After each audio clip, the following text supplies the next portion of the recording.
Setelah ketegangan direngas dengklok pada episode sebelumnya, Fajar 17 Agustus tahun 1945 akhirnya tiba. Di tengah suasana yang tegang dan penuh kerahasiaan, Soekarno melangkah ke depan mikrofon sederhana di halaman rumahnya di Pegangsaan Timur ke-56. Dengan suara yang lantang, bergetar karena emosi yang tertahan selama bertahun-tahun.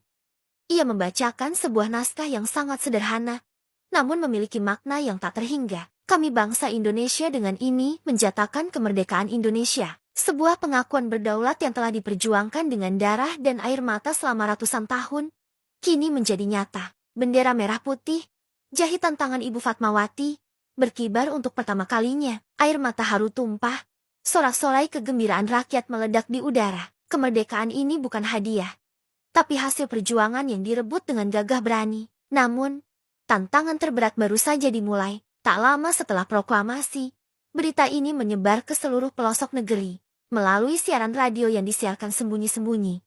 Dari mulut ke mulut, kabar kemerdekaan membakar semangat di setiap dada. Soekarno kini bukan hanya seorang orator ulung, ia adalah Presiden pertama Republik Indonesia, memimpin sebuah bangsa yang baru lahir. Namun, langit kemerdekaan segera diselimuti awan gelap. Belanda menolak mengakui kedaulatan kita, datang kembali dengan membonceng pasukan sekutu. Masa yang dikenal sebagai revolusi fisik pun pecah. Rakyat Indonesia, hanya berbekal bambu runcing dan semangat yang menyala-nyala, harus melawan tentara Belanda yang bersenjata lengkap. Dari pertempuran heroik di Surabaya yang digelorakan oleh Bung Tama, hingga peristiwa Bandung Lautan Api, seluruh negeri menjadi medan perang. Di tengah kobaran api revolusi, Soekarno dan Hatta berjuang di dua medan sekaligus.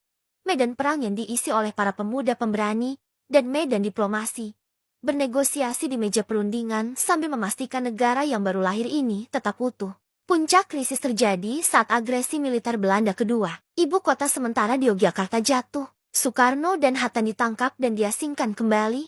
Namun, penangkapan ini justru menjadi bumerang bagi Belanda. Dunia internasional mengecam tindakan tersebut, dan simpati mengalir untuk Indonesia. Dengan semangat pantang menyerah dari para pemimpin yang tersisa dan tekanan internasional yang semakin kuat, Belanda akhirnya terdesak untuk duduk di konferensi meja bundar di Den Haag. Perjuangan panjang itu akhirnya mencapai puncaknya. Pada 27 Desember tahun 1949, Belanda secara resmi mengakui kedaulatan Republik Indonesia Serikat. Perjuangan Soekarno, dari penjara Bancoi hingga ke meja diplomasi internasional, akhirnya membuahkan hasil. Kisah ini adalah bukti bahwa kemerdekaan tidak datang dalam satu hari, tapi dari rangkaian perjuangan panjang yang tak kenal lelah. Soekarno telah menunaikan janjinya. Ia adalah seorang proklamator, insinyur, filsuf, dan pemimpin sejati bangsa. Ini adalah akhir dari seri kisah Soekarno. Terima kasih telah mengikuti perjalanan luar biasa ini. Jangan lupa untuk follow agar tidak ketinggalan seri sejarah tokoh-tokoh besar lainnya. Sampai jumpa.